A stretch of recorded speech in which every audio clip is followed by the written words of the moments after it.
مدات. مدات جو ہے یہ جمع کا ورڈ ہے، اور مد کا مطلب ہوتا ہے کھینچنا، لمبا کرنا، دراز کرنا. مد جو ہے وہ سنگل مد ہے، اور مدات جو ہے وہ پلورل ہے، جمع ہے. بنیادی طور پہ مد کی دو اقسام ہیں. بنیادی طور پہ مد کی دو اقسام ہیں، مد اصلی اور مد فرعی. مد اصلی اور مد فرعی. مد اصلی کون سی مد ہے؟ مد اصلی وہ مد ہے جو کسی سبب کی محتاج نہ ہو. مد اصلی وہ مد ہے جس کو کسی سبب کی ضرورت نہ ہو.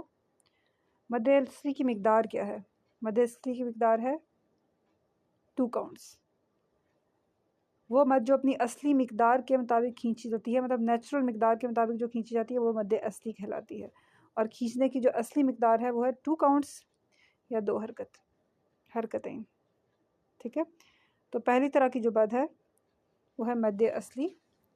مد اصلی وہ مد ہے جو اپنی اصلی مقدار کے مطابق کھینچی جاتی ہے، اور کھینچنے کی جو اصلی مقدار ہے وہ ہے 2 counts. اور مد اصلی کسی سبب کی محتاج نہیں ہے، یعنی اس کو کھینچنے کے لیے ہمیں کسی سبب کی ضرورت نہیں پڑتی. اچھا، اب سبب کون سے ہیں؟ سبب ہیں حمزہ اور سکون. ٹھیک ہے، حمزہ اور سکون. نہ مد اصلی میں حمزہ پایا جاتا ہے، مد اصلی کے بعد حمزہ پایا جاتا ہے، اور نہ سکون پایا جاتا ہے. ٹھیک ہے، اگر یہ پائے جائیں مد اصلی کے بعد، یہ پائے جائیں تو پھر وہ مد فرعی بن جائے گی. ٹھیک ہے، اگر مد اصلی کے بعد، مد اصلی کیا ہے؟ الف مد، واو مد، یا مد. اگر حروف مد یعنی الف مد، واو مد، یا مد کے بعد حمزہ آ جائے یا سکون آ جائے تو پھر کیا ہوگا؟ وہ مد فرعی بن جائے گی، اور اس کی مقدار یا تو 4 کاؤنٹ ہوگی یا 6 کاؤنٹس ہوگی، جبکہ مد اصلی کی مقدار 2 کاؤنٹس ہوتی ہے. اچھا، مد فرعی کیا ہے؟ مد کی دوسری قسم ہے مد فرعی. مد فرعی وہ مد ہے جو کسی سبب کی وجہ سے اپنی اصلی مقدار سے زیادہ کھینچی جاتی ہے. مد فرعی وہ مد ہے جو کسی سبب کی وجہ سے اپنی اصلی مقدار سے زیادہ کھینچی جاتی ہے. مد کی اصلی مقدار ہے 2 counts. ٹھیک ہے، اور اگر 2 count والی جو مد ہے یعنی حروف مد ہے، ان کے بعد جو ہے حمزہ آ جائے یا سکون آ جائے تو پھر کیا ہوگا؟ مد فرعی بن جائے گی، کیونکہ سبب موجود ہے. ٹھیک ہے، وہ مد جو کسی سبب کی وجہ سے، سبب کیا ہے؟ حمزہ اور سکون، یعنی حمزہ اور سکون کی وجہ سے اپنی اصلی مقدار سے زیادہ کھینچی جائے، وہ مد فرعی کہلاتی ہے. اصلی مقدار سے زیادہ کھینچنا، اس سے کیا مراد ہے؟ مد کی اصلی مقدار 2 counts ہے، جب ہم زیادہ کھینچیں گے تو یا تو 4 count ہو جائے گی اور یا وہ 6 count ہو جائے گی. اور زیادہ کھینچنے کی جو سبب ہوگا وہ حمزہ یا سکون ہوگا. یہاں تک کلیئر ہے؟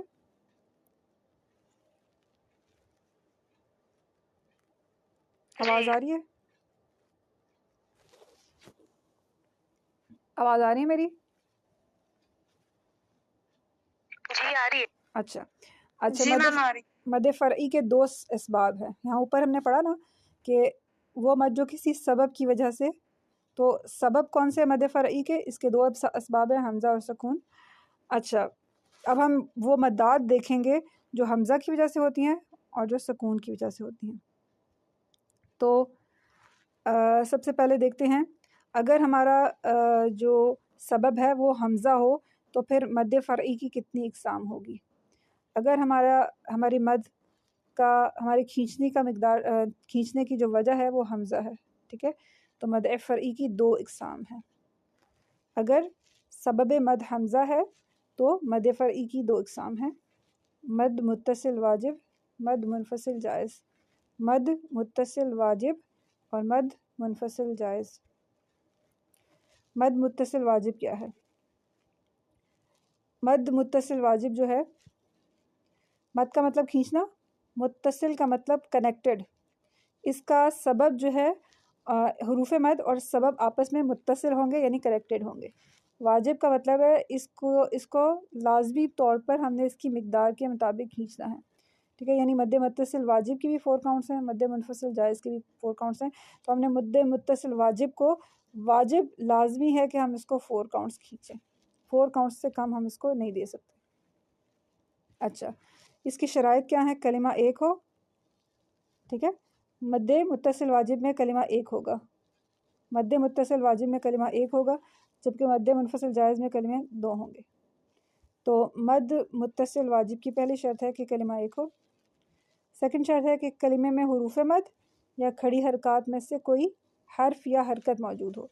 یا تو کلمے میں حروف مد موجود ہوں، حروف مد میں سے کوئی بھی، 3 حروف مد ہیں تو اس میں سے کوئی بھی موجود ہو.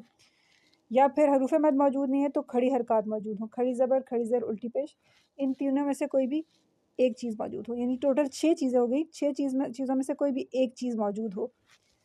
اس کی سیکنڈ شرط یہ ہے. اچھا، اس کے بعد اگلی جو شرط ہے وہ یہ ہے کہ اس کے بعد حمزہ اپنی اصلی شکل میں موجود ہو. حمزہ اپنی اصلی شکل میں موجود ہو. یہ ساری شرائط جو ہیں نا، یہ ہم کلمات پہ رکھ کے دیکھتے ہیں.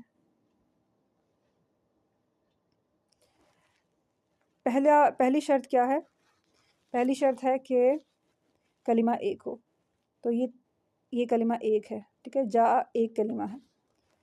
سو ان ایک کلمہ ہے. یشا ایک کلمہ ہے. ٹھیک ہے. سیکنڈ شرط کیا تھی؟ کہ کلمے میں حروف مد موجود ہوں یا پھر کھڑی حرکات میں سے کوئی حرف موجود ہو. ٹھیک ہے. تو پہلا جو کلمہ ہے اس میں جا موجود ہے. ٹھیک ہے. الف مد موجود ہے. الف خالی سے پہلے زبر ہے. سیکنڈ کلمے میں واو ساکن سے پہلے پیش ہے، واو مد موجود ہے. اور تھرڈ کلمے میں بھی الف خالی سے پہلے زبر ہے، الف مد موجود ہے. تو پہلے کلمے میں الف مد موجود ہے، سیکنڈ کلمے میں واو مد موجود ہے، اور تھرڈ کلمے میں یا مد موجود ہے، الف مد موجود ہے. سیکنڈ شرط بھی پوری ہوگی. پہلی شرط کیا تھی؟ کلمہ ایک ہو. سیکنڈ شرط یہ تھی کہ کلمے میں حروف مد یا کھڑی حرکات میں سے کوئی حرکت موجود ہو. اب تھرڈ شرط پہ آتے ہیں. تھرڈ شرط یہ کہ اس کے بعد یعنی حروف مد کے بعد حمزہ اپنی اصلی شکل میں موجود ہو. تو یہاں پہ دیکھیں حمزہ اپنی اصلی شکل میں موجود ہے تینوں کلمات میں.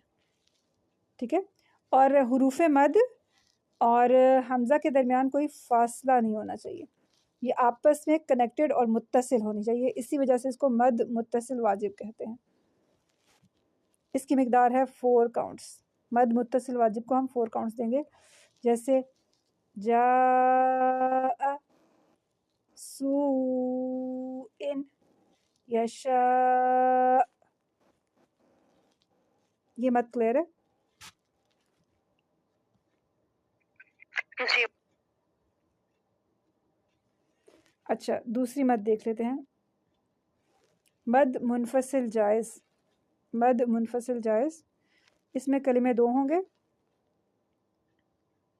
ٹھیک ہے. جب مد متصل واجب میں ایک کلمہ تھا، مد منفصل جائز میں کلمے 2 ہوں گے. دوسری شرط ہے کہ پہلے کلمے کے آخر میں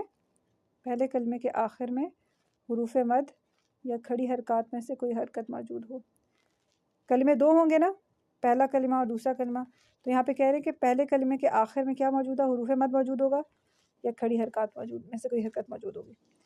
لازمی ہے کہ وہ آخر میں ہو، یعنی حروف مد یا کھڑی حرکات آخر میں ہو، سٹارٹنگ میں نہ ہو یا درمیان میں نہ ہو. اچھا، اس کے بعد تھرڈ شرط کیا ہے؟ اسی کلمے میں اس دوسرے کلمے کے شروع میں حمزۃ القطع موجود ہو. دوسرے کلمے کے شروع میں حمزۃ القطع موجود ہو. حمزۃ القطع وہ حمزہ ہوتی ہے جو کبھی بھی نہیں گرتی، وہ کلمے کا لازمی حصہ ہوتی ہے. ٹھیک ہے. مثلاً دیکھیں، ایک کلمہ ہے آمنہ. آمنہ وہ ایمان لایا. آمنہ، خیر یہ لکھ رہا نہیں ہے. آمنہ ہے تو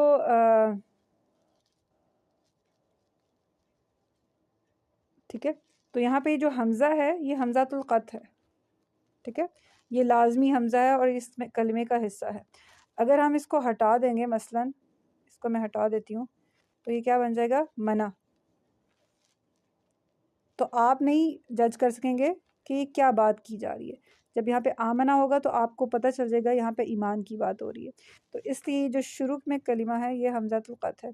اسی طرح ایک نام میں دیکھیں، آدم. ٹھیک ہے. سٹارٹنگ میں جو کلمہ حمزہ ہے یہ حمزۃ القطع ہے، کیونکہ اگر ہم اس کو ہٹا دیتے ہیں، شروع کے حمزہ کو ہٹا دیتے ہیں تو یہ دمہ بن جائے گا. آدم جو ہے پروفٹ کا نام ہے، ٹھیک ہے. حمزہ ہٹا دیں گے تو یہ دمہ بن جائے گا اور ہمیں نہیں پتہ چل رہا کہ یہ کس کے بارے میں بات کی جاتی ہے، بات کی جا رہی ہے. تو حمزۃ القطع وہ حمزہ ہوتا ہے جو کسی بھی کلمے کا لازمی جز یا حصہ ہوتا ہے. اس کے اپوزٹ جو حمزۃ القطع کے اپوزٹ جو حمزہ ہوتا ہے وہ حمزۃ الوصل ہوتا ہے، ٹھیک ہے. حمزۃ الوصل وہ کبھی تو پڑھا جاتا ہے اور کبھی گر جاتا ہے. حمزۃ الوصل جو ہے وہ حمزہ ہے جو کبھی پڑھا جاتا ہے اور کبھی گر جاتا ہے. مثلا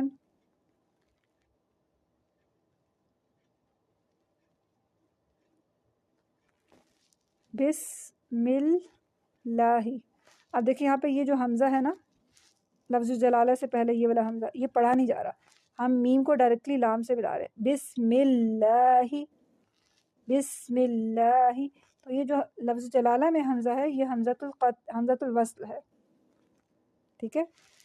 حمزۃ الوصل جو ہے ملا کے پڑھنے کی صورت میں گر جاتا ہے، یعنی یہ بھی کلمہ ہے اور یہ بھی کلمہ ہے. جب ان دونوں کلموں کو ملا کے ہم پڑھیں گے تو حمزۃ الوصل جو آ رہا ہے یہاں پہ یہ گر جائے گا. لیکن اگر ہم دونوں کلموں کو الگ الگ پڑھیں گے تو کیا ہوگا؟ حمزۃ الوصل پڑھا جائے گا. مثلا دیکھیں بسمی اللہ، بسمی اللہ. جب میں اللہ پڑھ رہی ہوں تو یہ حمزہ میں پڑھ رہی ہوں، اور اس حمزہ کے بغیر یہ کلمہ نہیں پڑھا جا سکتا، ٹھیک ہے. اللہ. تو حمزۃ القطع وہ حمزہ ہوتا ہے جو کسی بھی کلمے کا لازمی حصہ ہوتا ہے. تو شرائط کیا ہے؟ مد منفصل جائز کی کلمے دو ہوں. پہلے کلمے کے آخر میں حروف مد، یہ کھڑی حرکات میں سے کوئی حرکت موجود ہوگی. تھرڈ شرط یہ ہے کہ دوسرے کلمے کے شروع میں، پہلے کلمے کے بارے میں ایک انسٹرکشن دی جا رہی ہے کہ اس کے آخر میں حروف مد موجود ہوں. پھر دوسری انسٹرکشن دوسرے کلمے کے بارے میں دی جا رہی ہے، دوسرے کلمے کے شروع میں حمزۃ القطع موجود ہو، ٹھیک ہے. تو ہوگا کیا کہ حروف مد اور حمزۃ القطع جو ہوں گے وہ آپس میں جڑے ہوئے ہوں گے لیکن الگ الگ کلموں میں ہوں گے. مثلا دیکھیں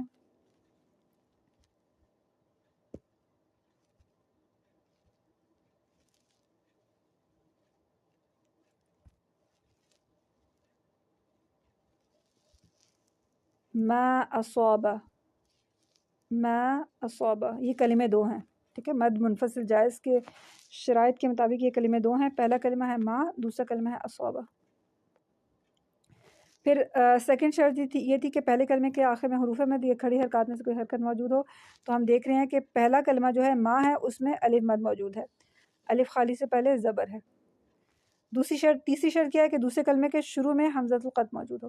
تو دوسرے کلمے کے شروع میں یہاں پہ حمزۃ القطع موجود ہے. اصابہ جو ہے سیکنڈ کلمہ ہے اور اس کے شروع میں حمزۃ القطع آ رہا ہے. یہ حمزۃ القطع نہ درمیان میں ہوگا اور نہ آخر میں ہوگا، یہ شروع میں ہونا چاہیے. شرائط پوری ہو رہی ہیں تو ہم کہیں گے یہاں پہ مد ہو رہی ہے مد منفصل جائز، مد منفصل جائز. تو ہم اس کو 4 کاؤنٹس دے کے پڑھیں گے. ما اصاب، ما اصاب. سیکنڈ ایگزامپل دیکھیں، بنی آدم. کلمے دو ہیں، پہلا کلمہ یہ ہے، دوسرا کلمہ یہ ہے. پہلے کلمے کے آخر میں حروف مد موجود ہیں اور دوسرے کلمے کے حروف مد میں سے یا مد موجود ہے اور دوسرے کلمے کے شروع میں حمزہ موجود ہے. تینوں شرائط پوری ہوگی، ٹھیک ہے. کون سا حمزہ؟ حمزۃ القطع. تو ہم جو ہے نا اس کو 4 کاؤنٹ کھینچ کے پڑھیں گے. بنی آدم، کھینچنے والی جو چیز ہوگی وہ یہ ہوگی یا مد. بنی آدم. اگلی اگزامپل دیکھیں، ما امرا. پہلا کلمہ یہ ہے اور دوسرا کلمہ یہ ہے. سیکنڈ شرط کیا ہے کہ حروف مد موجود ہوں گے پہلے کلمے میں، پہلے کلمے کے آخر میں. تو یہاں پہ الف مد موجود ہے. دوسری شرط یہ ہے کہ دوسرے کلمے کے شروع میں حمزۃ القطع موجود ہوگا، تو یہ حمزۃ القطع ہے. اچھا، اس کے بعد تیسری شرط یہ، تینوں شرائط پوری ہوگی تو یہاں پہ ہو رہی ہے مد منفصل جائز. ہم نے حروف مد کو 4 کاؤنٹس دے کے پڑھنا ہے، اس کو 4 کاؤنٹس دینے ہیں. ما امارا، ما امارا. اچھا، مد منفصل، مد کا مطلب ہے کھینچنا، منفصل کا مطلب ہے فاصلہ. فاصلے سے مراد یہ کہ حروف مد اور حمزۃ القطع کے درمیان فاصلہ ہوگا. کس صورت میں فاصلہ ہوگا؟ کہ ایک جو ہے نا حروف مد پہلے کلمے میں موجود ہوگا اور حمزۃ القطع دوسرے کلمے میں موجود ہوگا، ٹھیک ہے. جبکہ جو مد متصل تھی اس میں دونوں ایک ہی کلمے میں موجود تھے، حروف مد اور حمزہ ایک ہی کلمے میں موجود تھے، ٹھیک ہے. اور جائز کا مطلب یہ ہے کہ اس کو 2 کاؤنٹس بھی کھینچا جا سکتا ہے، ٹھیک ہے. لیکن جو ہم روایت جس کو پڑھ رہے ہیں، روایت حفص عن عاصم، اس میں اس مد کی مقدار جو ہے وہ 4 کاؤنٹس ہے، جبکہ دوسری روایات میں یہ جو مد ہے یہ 2 کاؤنٹس بھی کھینچی جاتی ہے، ٹھیک ہے. لیکن ہم کیونکہ بر صغیر میں جو روایت پڑھی جاتی ہے وہ روایت حفص عن عاصم ہے، تو امام حفص کی جو روایت ہے اس میں اس مد کی مقدار 4 کاؤنٹ ہوگی. اس کا مطلب ہے تمام جگہ پہ اس مد کو ہم نے 4 کاؤنٹس دے کے پڑھنا ہے. اس کا حکم ہے 4 حرکات. اچھا آپ بتائیں کوئی سوال ہے آپ لوگوں کا؟ یہاں تک یہ ٹاپک کمپلیٹ ہو چکا ہے.